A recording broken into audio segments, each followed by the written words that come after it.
Nobody sees Maggie Holloway.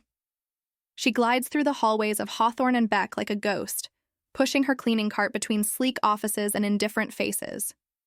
They walk past her, too consumed by their own self-importance to notice the woman in the blue uniform who, silent and patient, watches everything.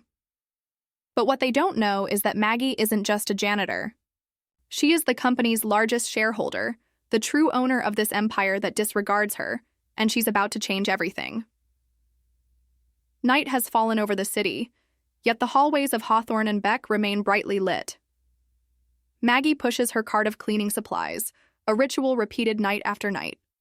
The marble floor gleams beneath her worn-out boots, reflecting the cold light of modern chandeliers. She walks slowly, but her mind races. Each step echoes with the stories she has gathered over the years, the secrets she has overheard, the looks of superiority she has ignored. In the beginning, she found it amusing. The way executives disregarded her, as if she were part of the furniture. It was the perfect strategy. Watch without being watched. But as time passed, amusement gave way to anger. She had seen assistants crying in the restroom after being humiliated. She had witnessed men and women dedicate their lives to the company only to be discarded without warning.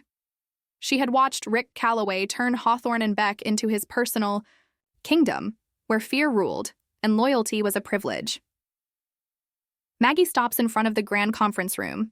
The door is slightly ajar, and inside, executives laugh loudly. Rick's voice stands out, full of arrogance. He revels in his power, savoring every word as if the world revolves around him. Maggie tightens her grip on the mop handle. No one in that room knows that while they laugh and boast, the woman in the faded uniform is watching them with razor-sharp eyes. She moves on. There is work to be done. Her calloused but steady hand glides over the glass of one of the doors. The scent of cleaning products lingers in the air. Down another corridor, a group of young analysts exits a meeting room after a long day. None of them look at her. None of them imagine that the woman scrubbing the floor beneath their feet holds more power than anyone in this building. Years ago, Maggie Holloway was just a woman deeply in love and devoted to her husband, Jonathan Holloway, one of the founders of Hawthorne and Beck. He was a visionary, a man who believed in innovation and fairness within the corporate world. But his death changed everything. Overnight, Maggie found herself the heir to a fortune and a significant stake in the company he had helped build. And with that inheritance came a dilemma. Taking an active role in the company meant exposing herself, facing the corporate vultures who saw her as nothing more than a widow with no experience in business. Selling her shares was another option, but that would mean handing over Jonathan's legacy to people who did not share his ideals. That was when Maggie made a radical decision: to hide in plain sight. She didn't want to be just another wealthy heiress detached from reality. She wanted to see with her own eyes what was happening inside Hawthorne and Beck, to understand how people were treated, to grasp the company's culture, and most importantly, to wait for the right moment to act. And so, the invisible janitor was born. But as the years passed, the waiting became more painful than she had anticipated. What had once been an empire built on ethics and dedication had turned into a toxic and corrupt environment. Under Rick Calloway's leadership, the company had become a place where fear and greed ruled. Maggie watched as assistants were discarded without warning, employees were pushed beyond their limits, and valuable projects were buried to serve dark interests. The weight of the past bore down on her shoulders. Her husband would never have allowed the company to become what it was now. And Maggie knew she could no longer just stand by and watch. It was time to start changing things. She needed a plan, one that would bring justice not only to Jonathan's memory but to every employee who had been wronged. And she knew exactly where to begin. Rick Calloway ruled Hawthorne and Beck with an iron fist and a false smile. His presence was overwhelming, his posture flawless, and his voice carried a tone that shifted between condescension and threat. On paper, he was the ideal CEO, charismatic, determined, a natural-born leader. But those who truly worked for him knew the truth. Rick didn't lead. He dominated. From her invisible position, Maggie witnessed firsthand how he operated. Board meetings were nothing short of courts, where any sign of dissent was punished with quiet demotions or sudden layoffs. those who dared oppose him quickly, found out that their careers at the company wouldn't last long. He fostered a culture of fear. Assistants trembled when delivering reports, directors hesitated before speaking, and regular employees wouldn't even dare to look in his direction when they crossed paths in the hallways. He was meticulous, cruel, and above all, unscrupulous. Maggie knew Rick viewed the company as a power game, and he would do anything to make sure he came out on top. However, there was one thing Rick didn't realize. His reign wasn't as unshakable as he believed. Small signs of revolt began to surface in the hallways. Whispers among disgruntled employees, exchanged glances in the elevators, subtle acts of defiance that could easily be ignored by someone so blinded by their own arrogance. But Maggie saw it all, and she knew Rick Calloway's empire was about to crumble. It was a night like any other, and Maggie followed her meticulous routine. She cleaned rooms, emptied trash cans, overheard distracted conversations, and mentally recorded every detail that might be useful in the future.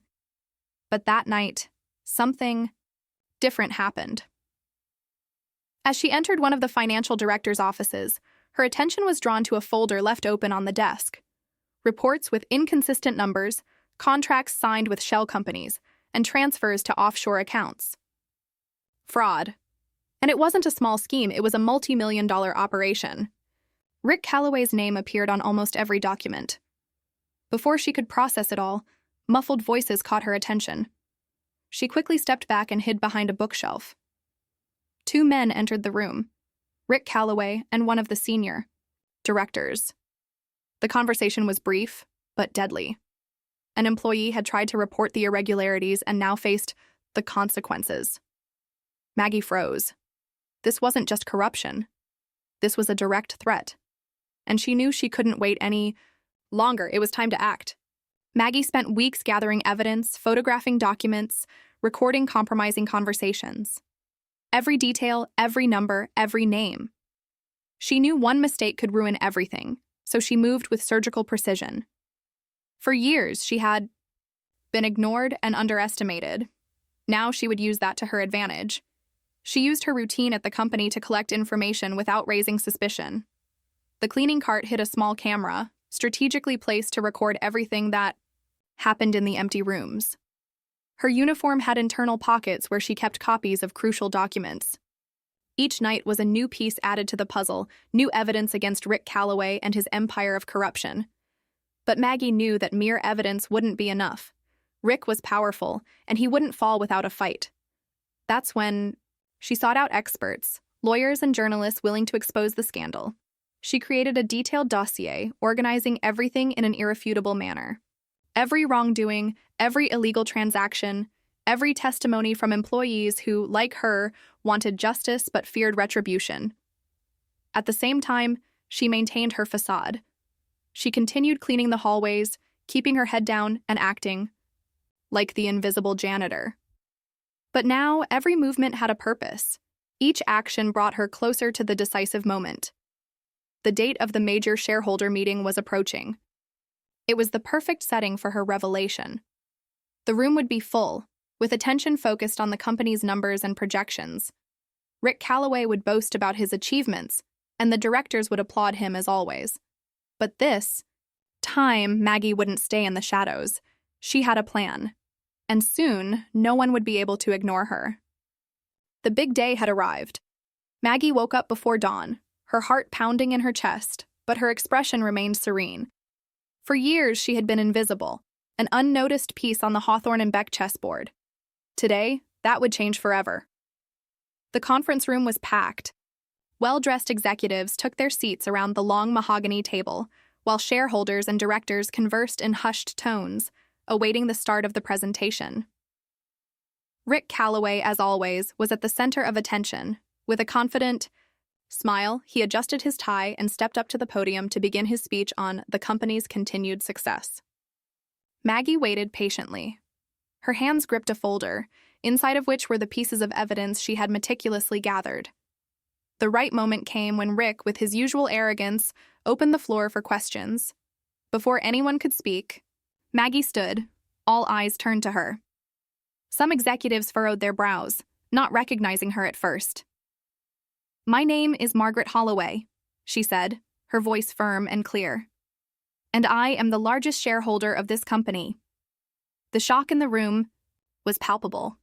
Whispers spread throughout as Rick Calloway froze for a brief moment before letting out a forced laugh.